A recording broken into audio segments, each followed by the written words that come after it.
Well, I'm so pleased to be here today to join this effort. As you may know, Senator Franken and I, both from Minnesota, what you may not know is that we appeared together a couple of years ago on Celebrity Jeopardy.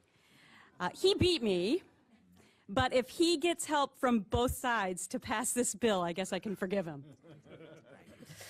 Little context about why I'm here today. About 30 years ago, our courts recognized that sexual harassment is a form of illegal sex discrimination. But since then, unfortunately, we've made little progress. Yes, many companies require all of us to go to sexual harassment training, and our employees are told that the workplace is safe for them. Still, over the last 9 months, I found out that sexual harassment remains pervasive in our culture. And it turns out almost every woman has a story. I plan to change that. I never expected to become the face of this issue, but once given a mission, I rarely back down. Part of my inspiration has come from my communications with so many women across this country. After hearing my story, they felt comfortable to tell me their stories, many for the first time. I've spent months encouraging them to find the same bravery that I did, to take a stand and to say enough is enough. Just in the past week, we've heard over 100 women at Sterling Jewelers, and numerous women in Silicon Valley are joining the legions of us who've been harassed, discriminated against, assaulted at work. The floodgates are opening. And still, so many other women are still being silenced by employers who force employees into the secret corporate system called arbitration.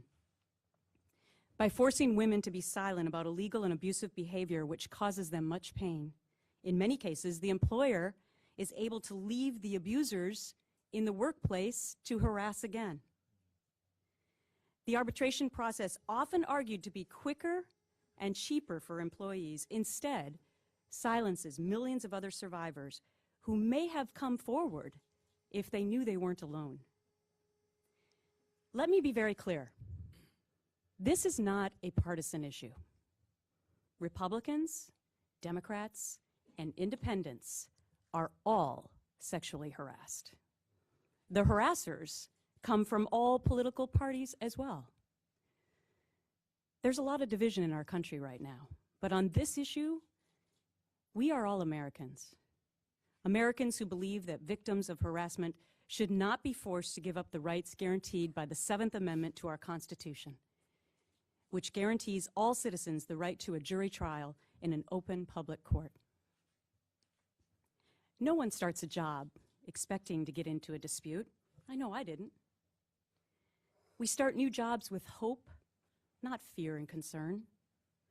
So the argument that victims of harassment agree to give up their constitutional rights when they sign a contract is ridiculous. Employers are insisting that employees give up their rights in order to have that job. I bet tons of people here today, or tons of people who will watch this, have no idea if they have an arbitration clause in their employment contract. Do you know? Harassment is not only damaging to women and their families, it also hurts businesses. Men are distracted by abusing women who are not fully doing their jobs. Women harassed cannot perform at their best. Maintaining a workplace of harassment and discrimination is bad for the bottom line of any company. So let's make a pledge.